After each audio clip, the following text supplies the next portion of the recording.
अनामिम के सभी दर्शकों को सादर प्रणाम। गर्मियां आ चुकी हैं। गर्मियों से उत्पन्न होने वाले व्याधियों को महसूस किया जा सकता है, जैसे प्यास का ज़्यादा लगना, पसीना ज़्यादा आना, सोते समय या फिर दिन में के कोई भी काम करते वक्त तलुओं में थोड़ी जलन महसूस होना।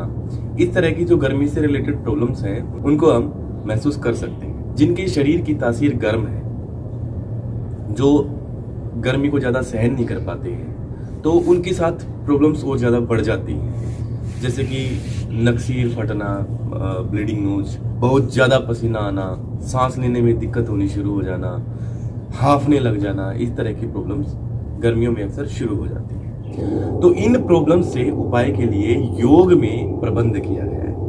योग में 3 ऐसे स्पेसिफिक प्राणायाम रखे गए हैं जिनकी वजह से हम गर्मी से छुटकारा पा सकते हैं। तो शीतली, शीतकारी और चंद्रभेदी प्राणायाम। तो सबसे पहले चंद्रभेदी प्राणायाम। देखिए, इन नाड़ियां प्रमुख होती हैं, इड़ा, पिंगला और सुषुम्ना। इड़ा को हम बायां स्वर या चंद्र स्वर कहते हैं। पिंगला को हम दायां स्वर या सूर्य स्वर कहते हैं। इड़ा जो नाड़ी होती है वह नाड़ी शरीर को ठंडा करने के लिए काम करती है। पिंगला जो नाड़ी होती है शरीर को गर्म करने के लिए कार्य करती है। दोनों नाड़ियां यानी कि हमारे जो नथुने हैं, ये एक बार में सिर्फ एक ही कार्य करता है। दोनों नथुने एक बार में कार्य नहीं करते। जब अत्यधिक गर्मी शरीर में हो जाती है तो आपका दायां स्वर काम करता है, बायां स्वर रुक जाता है। तो हमें बाएं स्वर को चलाने के लिए चंद्रभेदी प्राणायाम करना चाहिए। इस तरह से हम बैठ जाएंगे। मैं अभी सिद्धासन में बैठा हूँ, आप किसी भी कंफर्ट आसन में बैठ सकते हैं, लेकिन कोशिश करें कि सिद्धासन या स्वास्तिक आसन में आप बैठें। कलाइयों को घुटनों के ऊपर रखेंगे, हाथों को शिथिल छोड़ देंगे। तना हुआ शरीर नहीं होना चाहिए। शरीर सीधा जरूर हो, लेकिन इस तरह से अकड़न नहीं होनी चाहिए। थोड़ा सा रिलैक्स, बैकबोन सीधी, आंखें कोमलता से बंद। राइट हैंड को ऊपर उठाएंगे, अंगूठे से दाएं नथुने को बंद करेंगे, शांत चित्त से बैठेंगे। दायां नथुना बंद, बाएं नथुने से श्वास भरेंगे।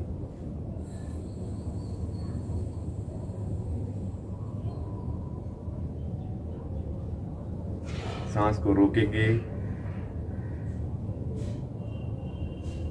बायां नथुना बंद करेंगे और दाएं से सांस छोड़ देंगे।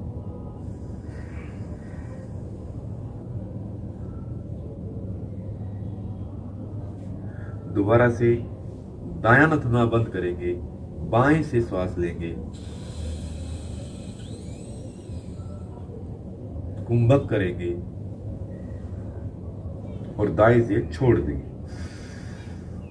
यानी कि हमें बाएं नथुने से श्वास भरना है, दाएं नथुने से श्वास को छोड़ देना है। अब आप कहेंगे गलत बता रहे हैं, यह तो अनुलोम विलोम होता है। पहले बाएं से भरते हैं, दाएं से छोड़ते हैं, फिर दाएं से भरते हैं, बाएं से छोड़ते हैं। देखिए, वह अनुलोम विलोम नाड़ी शोधन होता है, जिसमें दोनों नाड़ियों को शुद्धता प्रदान की जाती है। लेकिन यहाँ पर हमें सिर्फ एक ही नाड़ी का, यानी कि चंद्र नाड़ी का, चंद्र स्वर का, बाएं नथुने का, इड़ा नाड़ी का शोधन करना है, शीतलता हमारे शरीर के अंदर लेके आनी है।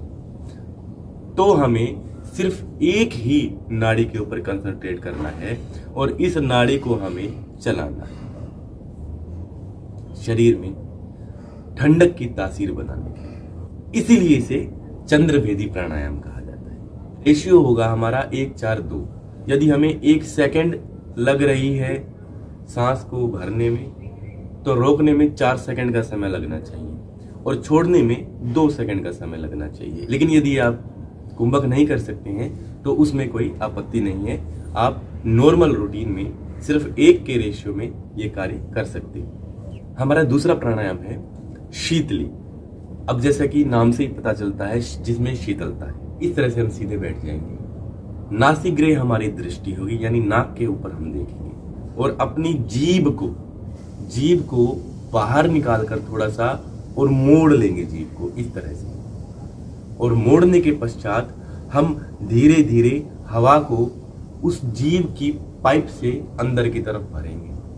और अंदर भरने के बाद हम थोड़ी सी देर के लिए, बहुत ज्यादा नहीं, थोड़ी सी देर के लिए उसको होल्ड करेंगे। होल्ड करने के बाद हम नाक से श्वास को छोड़ देंगे। देखिए,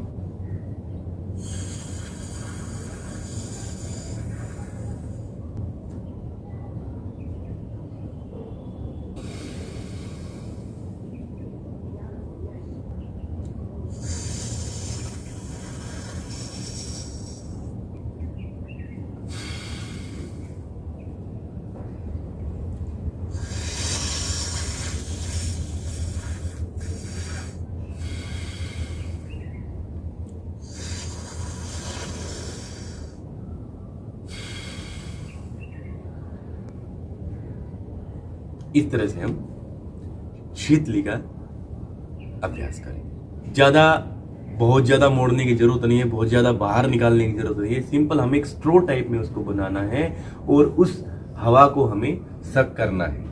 हवा को प्रॉपरली सक करने के बाद 2-4 सेकंड के लिए हमें कुंभक में रोक लेना है और फिर नाक से हमें निकाल देना है। इसमें अगर किसी तरह की दिक्कत आती है तो हम फिर शीतकारी कर सकते हैं। शीतकारी के लिए इसी तरह से बैठ जाएंगे, नाक पर अपनी दृष्टि रखेंगे, दांत और जबड़ों को प्रॉपर तरीके से भींच लेंगे।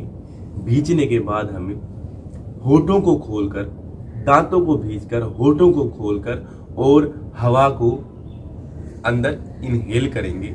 उसी तरह से शीतली की तरह हम रोकेंगे और फिर मुंह बंद करके नाक से हम एक्सहेल कर देंगे। प्रोसेस वही है शीतली वाला, बस इसमें हमें दांतों का प्रयोग करना है जीभ की जगह, और शीतकारी शीतली से ज्यादा इफेक्टिव भी।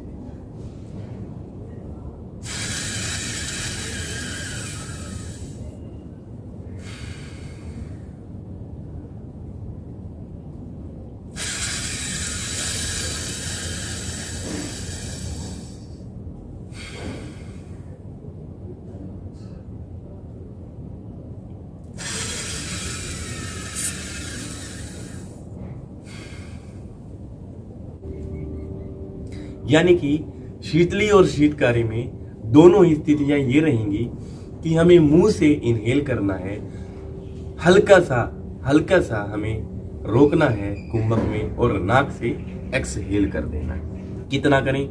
चंद्रभेदी की 15 से 25 आवृत्तियां और शीतली और शीतकारी की 15-15 आवृत्तियां। ज्यादा करेंगे तो आपको ठंड लग जाएगी, आपका एसी कुछ ज्यादा ही काम करने लगेगा, इसलिए थोड़ा कम करना है। ये जो तीनों प्राणायाम बताए हैं, ये तीनों प्राणायाम एक नॉर्मल व्यक्ति के लिए, स्वस्थ व्यक्ति के लिए है।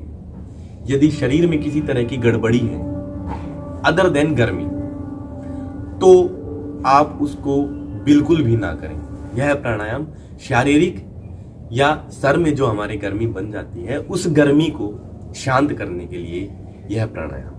इन प्राणायाम से संबंधित जो फायदे और नुकसान हैं वो मैंने डिस्क्रिप्शन में डाल दिए हैं, आप डिस्क्रिप्शन जरूर देखें। गर्मी की वजह से जो नक्सीर फट जाती है उसमें भी ये काफी कारगर सिद्ध होते हैं, क्योंकि देखिए गर्मी, ये छोटे छोटे ब्लड वेसल्स होते हैं, ज्यादा गर्मी की वजह से, शारीरिक और बाहरी गर्मी की वजह से वो ब्लड वेसल्स फट जाते हैं, जिसकी वजह से हमें ब्लीडिंग नोज की प्रॉब्लम शुरू हो जाती है। तो अगर आप ऐसा करेंगे तो उसमें राहत मिलेगी। दूसरा, आपको यह बीमारी होगी नहीं, यदि होती है तो धीरे धीरे वह बीमारी शांत हो जाए। गर्मियों में दही की अपेक्षा छाछ का सेवन करें। छाछ यानी लस्सी, मट्ठा, उसकी तासीर ठंडी होती है और दही की तासीर गर्म होती है, वह भी हमारे शरीर को ठंडा रखने में काफी उपयोगी है। गर्मियों में खाने की बजाय पीने के ऊपर ज्यादा ध्यान देना चाहिए।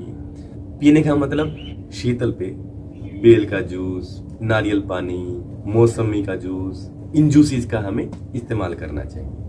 आशा है आप अपने आप को गर्मियों से बचाएंगे। ये जो प्राणायाम मैंने बताए हैं आप करेंगे। आने वाली वीडियो में आपसे फिर मुलाकात होगी, तब तक के लिए सादर प्रणाम। आरोग्यवान भव।